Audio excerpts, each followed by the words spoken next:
All right, everybody, welcome to the final video in this series of building worship loops. We're going to talk about basically the finished product. We're going to talk like listening back and exporting and stuff like that. But before we get into that, I just want to say I hope you've enjoyed these videos. First of all, I know I feel like sometimes I get long-winded, but I hope the information's worth it. Please be sure to subscribe to my channel so any future videos after this series you can be aware of. Be sure to smash that like button and share these videos with anybody you think it'll help. Let's talk about once you're done with your tracks. Now there's two avenues you're going to go down. Either you've done this because, well, I guess there could be three. The third one being you did this because you just wanted to do it to say you could do it, which is good. There's nothing wrong with that. It's good exercise, like, music producer exercise, I guess you would say, training. But the other two are you're going to sell these, whether it's on your own website or with some third-party website, whatever you have set up. Or you're going to be doing this, you're going to be exporting these to use in your own live setting at your church. So what you want to do first you want to, and I know we haven't had the chance to do this yet. I haven't had everything on the screen at once. So we'll go ahead and listen back real quick. Intro 2, 3, 4.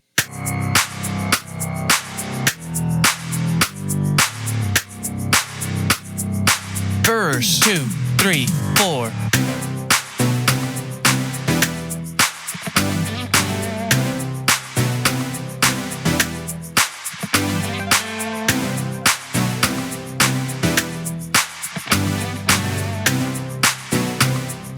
Chorus 2, 3, 4.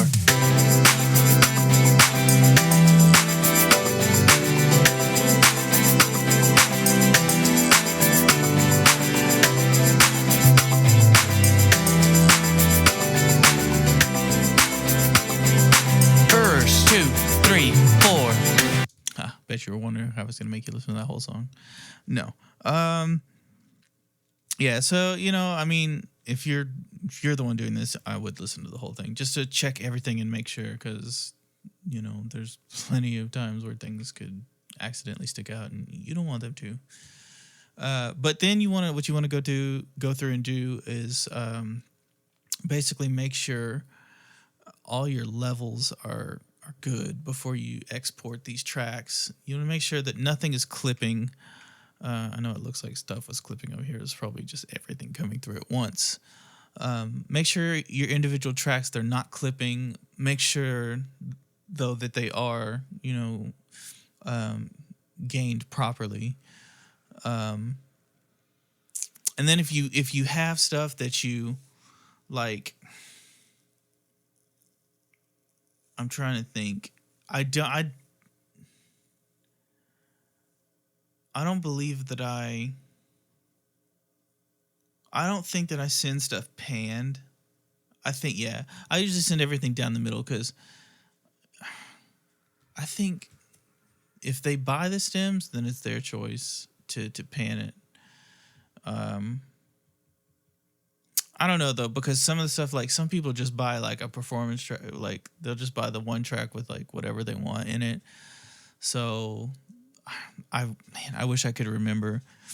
Because, if I'm basically kind of pre-mixing it, I want to make sure that everything sits like it does on the record when you hear it. If something's panned a little bit to the left, then that's, where it needs to be. Because if everything's coming straight down the middle, it's going to sound like it can sound like a hot mess, and most times they're not. It's going to sound like a hot mess. But for this purpose, let's just say all your individual tracks. So if you're going to do this yourself, if you're the one who's playing the stems at your church, just go ahead and mix the stuff. Go ahead and export the stuff individually and make sure everything's down the center. Usually, like I said, as long as it's not clipping, I put everything at 0. And that way, when you're in the room that you're playing in, you can adjust everything the way you want it to be. I just prefer, like, if I'm the one doing it, I'd rather have control over that there. Let's see.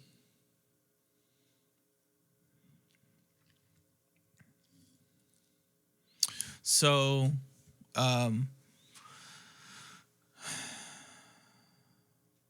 color coordinating doesn't necessarily matter as much once you export it. It's great in here for keeping a clean. Now, I didn't do a very great job of it on this one. I have some other stuff like that I did, but I'm starting to feel like, for some of my talking points, I gave poor examples. But you want to color coordinate. I don't know, say color coordinate, but you want to give separate colors to things, just so when you're looking at stuff, you make sure that it just neatens up your workflow, and you make sure that you haven't missed anything. Make sure that you're making sure that stuff stays in the same grouping. And I think that's what I did. No, I didn't. I'm lying. I saw something and I thought I did, but anyway. What else? Now, I know with like Loop Community, they have a very specific guideline on how you export things for them, labeling wise and everything. Like, they're gonna want you to, like, you'll title this click underscore, like click underscore the name of the song underscore the BPM underscore the key, or something like that. It just keeps it uniform. So, like, because they're just facilitating things. So, because before I started all this, I used to purchase stems from them, and it was nice that they did it that way. Like, even whenever I send stuff to other people, like for other people to run at my church, that's how I send it. Just because I don't get a bunch of questions later on, like, oh, what track was this? Like, what key is it in? What's the tempo? Like, all that information, boom, right there in the file name. Now, it might be a long file name, but you don't have to ask me questions later on. Let's see. What else we got? I will say this. You can run the stems. Like, you can run these stems from like a Logic. I don't recommend it. I've seen too many crash and burns with this one, like stopping in the middle of service. I've seen crash and burns with Pro Tools.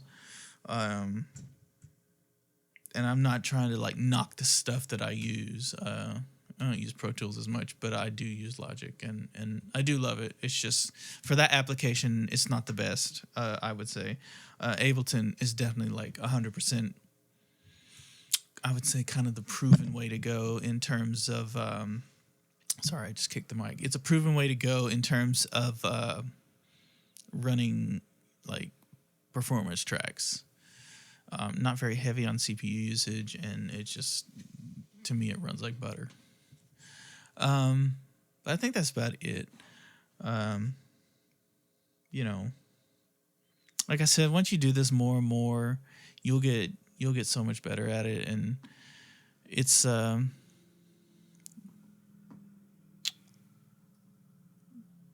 mean, and I wish probably should have said this in the other videos. Like, if you guys have any questions, like, hit me up in the comments or whatever, like, message me. I think my social media stuff is up on my YouTube page too, so like, feel free to reach out to me through that too. I'm pretty good with responding. If y'all have any questions at all, like, feel free to ask. And I'd be willing and like more than happy to help. But I think that's all I can think of right now. I hope you guys really enjoyed this stuff. I enjoyed sharing it with you and having the chance to, impart some, I guess you would say, wisdom. It doesn't feel like wisdom, but it feels like, I guess you could call that my trial and error. So But anyway, yeah. I'll catch you guys in a later video, maybe on that next. Maybe the next one I'll do will be talking about my the way I record my guitars and stuff now here in 2020. But yeah, until then, take it easy, and I'll catch y'all later. All right, bye.